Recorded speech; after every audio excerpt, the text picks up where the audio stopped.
Bonjour, bienvenue pour cette nouvelle vidéo consacrée au Qigong. En fait, c'est la 5e. Et aujourd'hui, je vais vous parler des méridiens et d'un méridien particulier qui s'appelle le méridien ceinture. Mais avant cela, je voudrais revenir faire un petit additif sur les deux précédentes vidéos. Je vous ai parlé de la position de base, souvenez-vous, et de l'ouverture à partir de cette position de base pour passer en position largeur d'épaule. D'accord ? Alors, ce que j'ai oublié de vous préciser, c'est qu'évidemment, les pieds doivent être parallèles. C'est-à-dire qu'au départ, si possible, on a les pieds parallèles. Et lorsque je vais donc écarter mon pied gauche largeur d'épaule, il faut faire en sorte que les pieds soient alignés déjà, si possible, et relativement parallèles. Voilà. Alors, il y a deux écoles ici. Soit on considère que les pieds sont parallèles par rapport au bord interne des pieds. Je vais prendre les repères des carreaux, là ça tombe bien. Hein.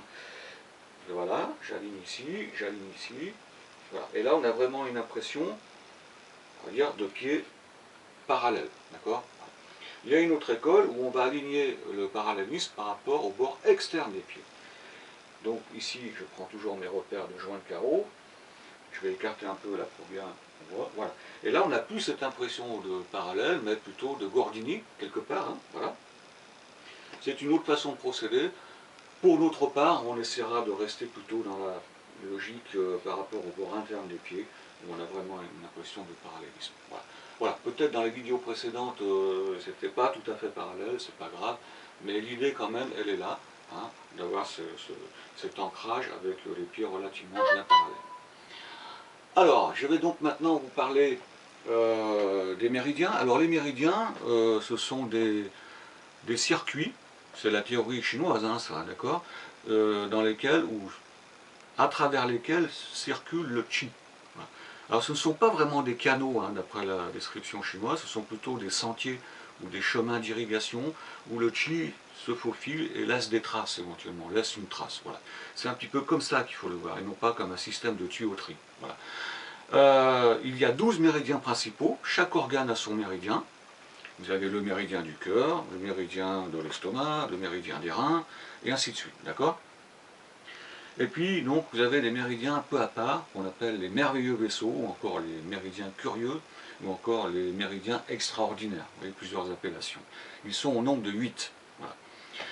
Alors, parmi ces 8, il y en a 3 dont on va souvent parler en Qigong, à commencer par le méridien ceinture.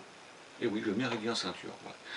Alors, la chose qu'il faut comprendre, c'est que tous les méridiens, notamment principaux et extraordinaires, ont des trajets longitudinaux. Je prends les méridiens de jambes, par exemple, démarre au pied, pour certains, montent jusqu'à la poitrine, et ensuite on a les méridiens de bras qui démarrent de la poitrine, pour certains, et arrivent au niveau des mains, fin du trajet, d'accord ? Ça, c'est surtout pour les méridiens yin. On verra ça plus tard. Bon. Vous voyez que c'est longitudinal. Tous les méridiens, comme ça, sont en trajet comme ça, vertical et longitudinal. Tous, sauf un, le fameux méridien ceinture. Alors le méridien ceinture, comme son nom l'indique, eh bien, il fait la ceinture autour de la taille, d'accord ? Donc du nombril, en gros, il part sur les crêtes iliaques, ici, et il va arriver au niveau de la deuxième lombaire, donc elle est à peu près au même niveau que le nombril, hein, donc on ne peut pas le lieu d'être précis ici. Voilà. Donc c'est une ceinture. Alors ce méridien ceinture, à quoi il correspond? Eh bien, il a plusieurs fonctions, mais surtout, il est là pour maintenir en place les méridiens principaux, les autres. Un petit peu comme la ficelle maintient les branches d'un fagot. C'est exactement ça. Hein, voilà. Voilà, donc voilà l'idée. Alors maintenant, quand on va pratiquer le Qigong, on va partir du principe que l'idéal, c'est de l'ouvrir, ce méridien ceinture. Pourquoi? Parce qu'en ouvrant, en desserrant la ceinture, quelque part, on va permettre au méridien de mieux respirer, au qi de mieux circuler dans ces méridiens. Surtout qu'on est dans une pratique de Qigong où on veut vraiment là travailler là-dessus. Donc c'est ça l'idée. Alors, comment est-ce qu'on fait pour ouvrir ce méridien ceinture? C'est simple. De la position de base, donc, vous la connaissez, hein, bien sûr, je vais passer donc pied écarté, largeur d'épaule, d'accord? Si possible en arrivant les pieds parallèles, évidemment. Et avant de démarrer, bille en tête ici mon Qigong, comme on l'a fait la dernière fois, hein, on avait fait ce petit Qigong ici, d'accord? Je vais d'abord ouvrir le méridien ceinture. Pour ça, c'est simple. Je dirige les mains ici vers l'avant et vers le haut, et avec le tranchant des mains, je vais lisser ce méridien ceinture en passant sur les crêtes iliaques, faire un petit mouvement ici de spirale des mains avec les poignets, dans l'idée d'élargir ce méridien ceinture. Et ensuite, je vais ramener mes mains dans la position initiale du Qigong que je m'apprête à pratiquer. Exemple ici, les mains le long du corps avant de démarrer mon Qigong, apaiser la respiration. D'accord? Voilà. Voilà. Et donc, quand j'ai fini mon petit Qigong, je vous l'ai dit, je ramène donc le pied gauche vers le pied droit et je ramène mes deux mains superposées au niveau du Dantian. Alors, pourquoi superposer de cette façon? Eh bien, on va aligner le point qui est là sur le point qui est là, vu par-dessus. Dans vos mains, en effet, vous avez un point d'acupuncture très important en Qigong qui s'appelle l'Aokong. Il est à peu près au milieu de la paume. On ne va pas prendre la précision de l'acupuncture ainsi, hein, mais en grosso modo au milieu de la paume. Bon. Il y en a un de chaque côté, évidemment, d'accord? L'Aokong. Voilà.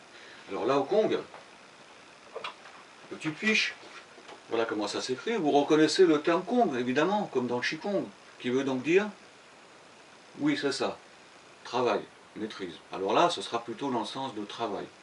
Et là-haut, non, c'est pas là-haut, hein, ça veut dire demeure, palais. Donc littéralement ici, le palais du labeur, le palais du travail. Voilà. Ben oui, parce que en Qigong, on est un peu italien aussi, on travaille beaucoup avec les mains, d'accord? Voilà. Et donc la paume des mains, c'est très important, et l'épicentre de cette paume, sur le plan énergétique, c'est le fameux Laocoon.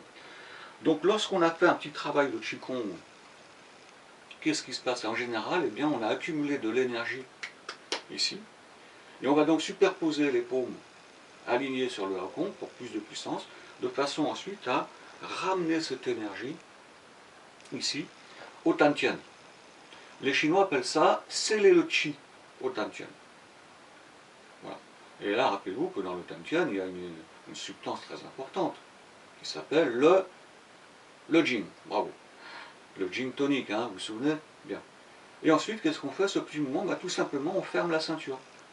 On resserre la ceinture de façon à recentrer son chi à l'intérieur du corps. Parce que pendant la pratique, le chi peut éventuellement s'extérioriser. Donc là, on va tout ramener à la niche, hein, si je peux dire, en fermant la ceinture. Voilà.